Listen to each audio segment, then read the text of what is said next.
Even the most terrible battles had not prepared Kurukshetra for what came after the 13th day.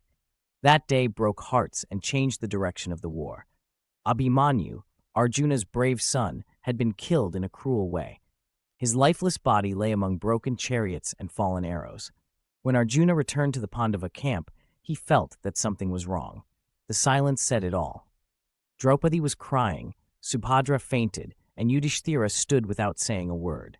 Then Arjuna saw it, Abhimanyu's body, full of arrows. The sight nearly broke him. His hands shook, his breath stopped, and for a moment the great warrior couldn't move. But grief didn't last long. Anger took over.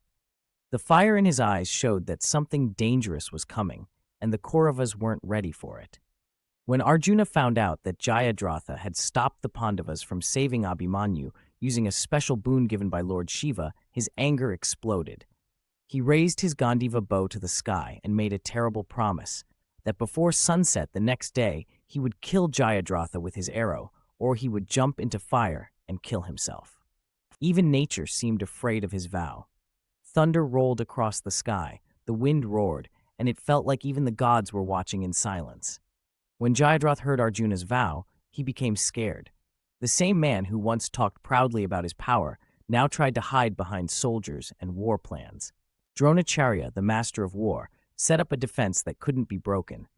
Jayadratha was placed at the very back, protected by the strongest Kaurava warriors, Drona, Karna, Ashwathama, Shalya, Kripacharya, and Duryodhana. The Kauravas thought Arjuna had trapped himself with his own promise. But they forgot something important. Krishna was with him.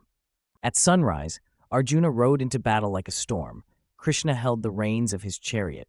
No warrior could stop him. He defeated Bhurishrava's, crushed Drona's men, pushed back Karna, and broke Ashwathama's efforts. His bow sang with power, destroying everything in his path like fire burning dry grass. Still, Jayadratha could not be reached. The wall of warriors around him stayed strong, and the sun kept moving closer to sunset. As the day came to an end and hope began to fade, Krishna looked up at the sky and smiled. Using his divine powers, he created an illusion. It looked like the sun had already set, even though it had not. Seeing the fake sunset, Jayadratha came out of hiding, thinking he was safe. The Kauravas started to celebrate. They thought Arjuna had lost and would now have to kill himself.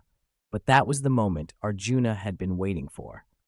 With Krishna's signal, he pulled back his bow and shot a special arrow. The arrow flew through the sky and cut off Jayadratha's head. But this was not a normal death. Krishna had guided the arrow so that the head flew and landed straight into the lap of Jayadratha's father, Kurukshetra. The old king did not know what had fallen on him. When he stood up in shock, the head fell to the ground, and at that moment, his skull burst open. This completed an old curse. The battlefield became quiet. The Pandavas shouted with joy. The Kauravas were shocked.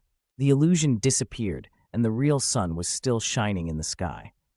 Krishna turned to Arjuna and said that his promise had been kept. He had taken revenge. The pain of losing Abhimanyu was still there, but justice had been done. Arjuna put down his bow, his eyes filled with sadness.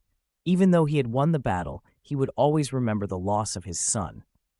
But in his anger, he had done more than just take revenge. He had helped bring back Dharma, the right path.